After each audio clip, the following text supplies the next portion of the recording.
नमस्कार दोस्तों, stock market studies में फिर से एक बार आपको बहुत-बहुत स्वागत है। तो आज मैं फिर से आपके सामने कुछ इम्पोर्टेंट कंपनी का अपडेट शेयर करने वाला हूँ, तो वीडियो को पूरा लास्ट तक देखिएगा। और अभी तक अपने चैनल को सब्सक्राइब नहीं किया तो ज़रूर कर लीजिएगा।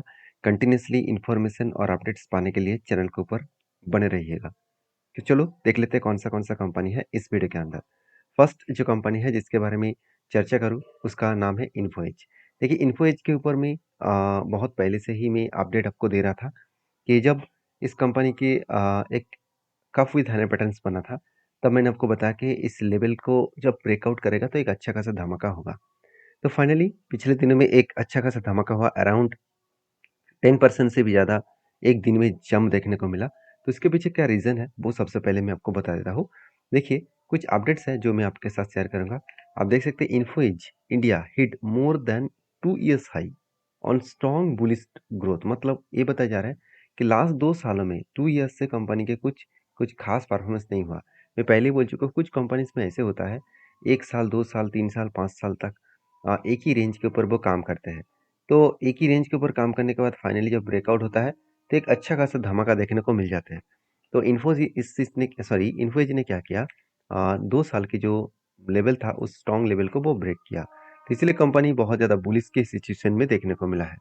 बाकी इस कंपनी के ऊपर और एक अपडेट है जो मैं आपके साथ शेयर करूंगा। आप देख सकते हैं Info is set to benefit from higher tech job. मतलब हायर टेक जो जॉब है वो पहले वो प्रोवाइड नहीं कर रहे थे, अभी वो हायर टेक जॉब के ऊपर भी खुद की सब्सक्रिप्शन लेके आए हैं। मान के चलिए आप कोई भी जॉब के लिए अप्लाई करना चाहते हैं, हायर टेक जॉब मतलब है जैसे गूगल में, एप्पल में, इस तरीके से जगह पे कोई जॉब पाना चाहते हैं तो उसके लिए नौकरी डॉट कॉम जो है वो उतना ज़्यादा प्रेफर नहीं करते थे। आज प्रेफरेंस थोड़ा सा ज़्यादा हो गया। इस तरीके से सिचुएशन अभी देखने को मिला है। बाकी और एक अपडेट भी है, वो भी मैं आपको बता दूं कि इन्फो एज के ऊपर जो टारगेट रखा गया है, टारगेट प्राइस रेज्ड ऑन 6,993 तक टारगेट रखा गया है। जो पहले टारगेट था 6,151। ये टारगेट मेरा नहीं है। यहाँ पे कौन टारगेट दिया? आईसीआईसीआई सिक्योरिटीज ने इस टारगेट को प्रोवाइड किया। तो 6,150 से 6,990 तक इसका टारगेट रखा गया है। एक लंबा सा एक टारगेट यहाँ पे रखा गया है। तो मेरे हिसाब से एक बेस तरीके से टारगेट को यहाँ पे रखा गया है। और इसी सारे कारण की वजह से अभी शेयर के ऊपर एक मैसिव जंप देखने को मिला। 6,995 के आसपास टारगेट है। 6,995 का मतलब है कंपनी का लाइफ टाइम हाई। अभी देखेंगे तो कंपनी का जो लाइफ टाइम हाई है वो कहाँ पे है? वो रेंज यही दिखा रहा है। वो रेंज यही भी मेंशन कर रहा है कि कंपनी के ऊपर, sorry, life time high high जो है वो और भी ऊपर है। तो जो टारगेट आईसीआईसीआई सिक्योरिटीज ने रखा वो इस लेवल में है। तो मैं जरूर कहूँगा लाइफ टाइम हाई के नीचे है तो पॉसिबिलिटी ज़्यादा है उस लेवल तक जाने का। और मैंने जब ट्रेड लिया वो किस बेसिस में लिया? एक्चुअली जो ट्रेड बना था वो कप विद 100% नहीं, एक्चुअली शोल्डर कम हेड कम शोल्डर बना था। और फाइनली उसको ब्रेकआउट किया और ब्रेकआउट करने के बाद आप देख सकते हैं ब्रेकआउट करने के बाद वो धीरे-धीरे करके क्या कर रहा है, हायर हाई बनते-बनते वो ऊपर जा रहा है। और ये लेवल बहुत स्ट्रॉन्ग था क्योंकि ये लेवल कंपनी के लिए एक स्ट्रॉन्गली रेजिस्टेंस था। अगर आप प्रीवियस डेटा को देखेंगे तो आपको पता चलेगा कि देखिए यहाँ पे स्ट्रॉन्गली क्या था, रेजिस्टेंस कम सप्लाई जोन था। रेजिस्टेंस कम सप्लाई जोन का मतलब क्या है? क्योंकि यही लेवल को वो नीचे आने के बाद रेजिस्टेंस के हिसाब से फेस किया, उसके बाद बिग फॉल हो गया। मतलब यहाँ पे रेजिस्टेंस सिचुएशन दिखा और उसके बाद बिग फॉल हुआ जिसके लिए एक सप्लाई जोन बना। तो रेजिस्टेंस कम सप्लाई जोन बना और उसके बाद यहाँ पे देखिए फिर से कप विथ हंड्रेड पैटर्न्स बना। और फाइनली यहाँ पे क्या हुआ, ब्रेकआउट हुआ। और जिस तरीके से ऊपर जा रहा है वो एक दो दिन के अंदर अंदर वो टारगेट को अचीव करेगा। जो जो मेरा खुद का टारगेट है, जो मैं खुद टारगेट लेकर चल रहा हूँ, वो कप का जो लेवल है इस लेवल को मैंने मार्किंग किया, उस लेवल तक टारगेट यहाँ पे यहाँ पे होने जा रहा है। तो मेरे हिसाब से आपको हमेशा इस तरीके से पॉइंट्स को ऑब्जर्व करना होगा, सारी चीज़ों को सीखना होगा, तभी आप एक अच्छा खासा ट्रेडर बन पाएंगे। देखिए मेरी तरफ से कभी भी किसी कंपनीज के ऊपर कोई भी बाय एंड सेल का रिकमेंडेशन होता नहीं है। सारी चीज़ों को आपको समझने के लिए, सोचने के लिए और अपडेट दिलाने के लिए मैं वीडियो लेके आ रहा हूँ। तो प्लीज़ सारी चीज़ों को एक बार स्टडी करके काम करिएगा। तो नेक्स्ट जो कंपनी है उसके बारे में चर्चा करूँ, उसका नाम है जीएसडब्ल्यू स्टील। देखिए जीएसडब्ल्यू स्टील लिमिटेड जो कंपनी है, इस कंपनी के बारे में एक पॉइंट आपको पॉजिटिवली हमेशा देखने को मिलेगा कि जीएसडब्ल्यू स्टील इंडिया के नंबर 1 स्टील मैन्युफैक्चरिंग कंपनी है। और इसके साथ हमेशा टाटा स्टील का टक्कर चलता रहता है। और स्टील मैन्युफैक्चरिंग के ऊपर कभी भी आपको हाई वैल्यूएशन देखने को नहीं मिलेगा। क्यों? क्योंकि स्टील मैन्युफैक्चरिंग कंपनी के ऊपर हमेशा प्रेशराइज होता है, क्योंकि ग्लोबल मार्केट के ऊपर डिपेंड करके कंपनी काम करते हैं, जिसके चलते कंपनी के ऊपर हमेशा एक प्रेशराइज बनता हुआ देखने को मिलता है। फिर भी इस कंपनी के ऊपर एक बहुत बड़ा अपडेट है जो मैं आपके साथ सबसे पहले शेयर करूंगा। जेस्टरलू स्टील सेज कंबाइंड एनुअल जो प्रोडक्शन है वो 26.68 मिलियन टन अगेंस्ट जो गाइडेंस है 26.38 मिलियन टन। मतलब कंपनी एक अच्छा खासा धमाका परफॉर्मेंस किया, अच्छा खासा एक जो स्टील का जो प्रोडक्शन है वो यहाँ पे अच्छा खासा बढ़ा चुके हैं। तो जो टारगेट रखा गया था उसी टारगेट के आसपास कंपनी यहाँ पे खुद को रिप्रेजेंट किया, तो इसी बेसिस में शेयर के ऊपर एक अच्छा खासा धमाका परफॉर्मेंस देखने को मिले। तो शेयर के ऊपर जो जंप यहाँ पे देखने को मिला, आप अगर ध्यान से चार्ट पैटर्न को देखेंगे तो मैंने आपको ये भी बताया था कि जब इस कंपनी के ऊपर पैटर्न्स क्रिएट हुआ था, पैटर्न्स कुछ इस तरीके से बना, ध्यान से देखना। यहाँ पे क्या बना, एक शोल्डर बना, फिर से एक शोल्डर बना और फिर से एक बिग हेड बना। तो ये जो शोल्डर बना, एक बार शोल्डर, दो बार शोल्डर, उसके बाद एक बिग हेड बना, उसके बाद शोल्डर बना और उसके बाद छोटा सा एक शोल्डर क्रिएट हुआ। तो फाइनली क्या हुआ, ब्रेकआउट हुआ और ब्रेकआउट होने के बाद कंपनी देखिए एक ही रेंज के ऊपर काम किया और फाइनली धीरे धीरे करके वो ऊपर जा रहा है। ऊपर जा रहा है मतलब क्या है, कंपनी देखिए एक कभी कभी होता क्या है, जो रेंज इसका स्ट्रांगली मतलब ब्रेकआउट लेवल होता है, वो लेवल को ब्रेक करने में बहुत टाइम लग जाता है। तो ब्रेक तो किया, रिटेस्ट किया और इसी जगह पे फिर से बहुत दिनों तक होल्ड किया और मैंने आपको ये बताया कि 200 डेज ईएमए के ऊपर वो काम कर रहा है, इसका मतलब वो स्ट्रांगली बुलिश है।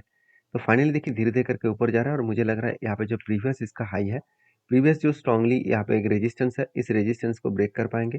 अगर इसको ब्रेक करे तो एक अच्छा खासा धमाका टारगेट यहाँ पे मिलने का चांसेस है। 1040 के आसपास यहाँ पे धमाका टारगेट होने का चांसेस देखने को मिलेगा। तो बाकी इस कंपनी के ऊपर मैं इसीलिए बुलिश हूँ, कंपनी की परफॉर्मेंस भी बहुत शानदार है। जैसे क्वार्टरली रिजल्ट अगर देखेंगे तो सेल्स, आप हर साल को देखेंगे तो सेल्स किस तरीके से ग्रोथ हुआ, सेल्स शानदार तरीके से ग्रोथ किया। अभी कंपनी प्रॉफिट को भी मेंटेन किए, ऐसे नहीं कि प्रॉफिट कम हो गया। पहले का प्रॉफिट कम था, पिछले साल में बहुत प्रॉफिट कम था, इस बार वो प्रॉफिट बहुत ज़्यादा किया। तो पॉजिटिवली थिंकिंग है कंपनी का। हाँ, वोलेटिलिटी आपको हमेशा दिखेगा, ऐसे नहीं कि हर साल में हर क्वार्टर्स में कंपनी प्रॉफिट को जनरेट करेंगे, ऐसे बिल्कुल नहीं है। सारी चीज़ों को समझिए, कंपनी ग्लोबली मार्केट के ऊपर बेसिस करके काम करता है, तो स्टील मतलब मेटल सेक्टर में हमेशा इसी तरीके से वोलेटिलिटी हमेशा आपको दिखेगा। मगर इस कंपनी के ऊपर डरना नहीं है, क्योंकि कंपनी इसके ऊपर एज ए इन्वेस्टर, प्रोमोटर से लेकर एफएसडीएस पब्लिक हर किसी के पास इन्वेस्टमेंट है, क्योंकि हर कोई जानता है इस कंपनी अच्छा खासा रिटर्न भी जनरेट करके देता है, क्योंकि कंपनी 10 साल में, 5 साल में, एक साल में एक ही लेवल का 25% के आसपास कंपनी एवरेजली रिटर्न जनरेट करके दिया। तो एक बेस्ट तरीके से रिटर्न है, जिसके चलते मुझे लग रहा है एक अच्छा खासा धमाका परफॉर्मेंस यहाँ पे देखने को मिलेगा। बाकी आपकी क्या राय है जरूर कमेंट्स करके बताना। तो लास्ट कंपनी जिसका नाम है राजेश एक्सपोर्ट, देखिए राजेश एक्सपोर्ट के ऊपर कुछ दिनों से ही एक लंबा सा कैंडल, आपको ग्रीन कैंडल कुछ दिनों से देखने को मिल चुके हैं, जिसके चलते मुझे बहुत सारे कमेंट्स आए, बहुत सारे, और मुझे यही बताया गया कि सर यहाँ से आप देखना एक बहुत बड़ा बाउंस बैक होगा। तो मुझे नहीं लग रहा था कि उतना बड़ा बाउंस बैक होगा, क्योंकि चार्ट पैटर्न अभी भी मुझे नेगेटिव साइड में देखने को मिला, क्योंकि मैंने आपको पहले ही मेंशन किया, मैं जो इसका मुझे जो सिचुएशन देखने को मिला है, मुझे जो लेवल देखने को मिला है 246 से लेकर 220 रुपीज़ तक, ये जो दो लेवल है इस लेवल तक आने का चांसेस है। देखिए यहाँ पे क्या हुआ, पहले भी इस तरीके से सिचुएशन बना था, ऐसे नहीं कि आज फर्स्ट टाइम बना। देखिए यहाँ पे ग्रीन कैंडल 2 बार बना, इसका मतलब ये नहीं कि कंपनी बुलिश रन में है। हाँ, मान ही लेता हूँ ऊपर जा सकते हैं, ऊपर जाने के बाद भी वो कहाँ तक जा सकते हैं, 340 तक जा सकते हैं, उसके बाद फिर से करेक्शन होने का चांसेस है।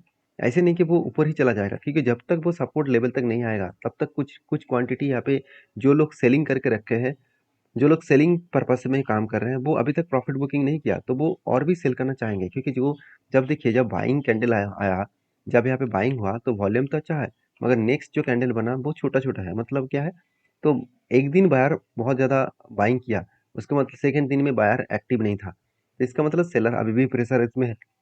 तो कहने का मतलब है कि मैं तो बेरिश हूँ, मैं तो बुलिश नहीं हूँ। मुझे ये दोनों लेवल चाहिए, मतलब ये दोनों लेवल में जरूर देख पाऊंगा, इसी तरीके से मैं आशा रखता हूँ, क्योंकि मुझे जल्दबाजी नहीं करना है, क्योंकि मुझे लग रहा है कि और भी ज़्यादा करेक्शन होने का चांसेस है, क्योंकि राजेश एक्सपोर्ट के ऊपर यही हर किसी का कहना है कि कंपनी के ऊपर जो रिजल्ट है, क्वार्टर 4 का जो रिजल्ट है वहाँ पे भी थोड़ा सा कम क्वार्टरली रिजल्ट देखने को मिल सकता है, क्योंकि टोटल ओवरऑल जो परफॉर्मेंस है 733 करोड़ के आसपास टोटल नेट प्रॉफिट है।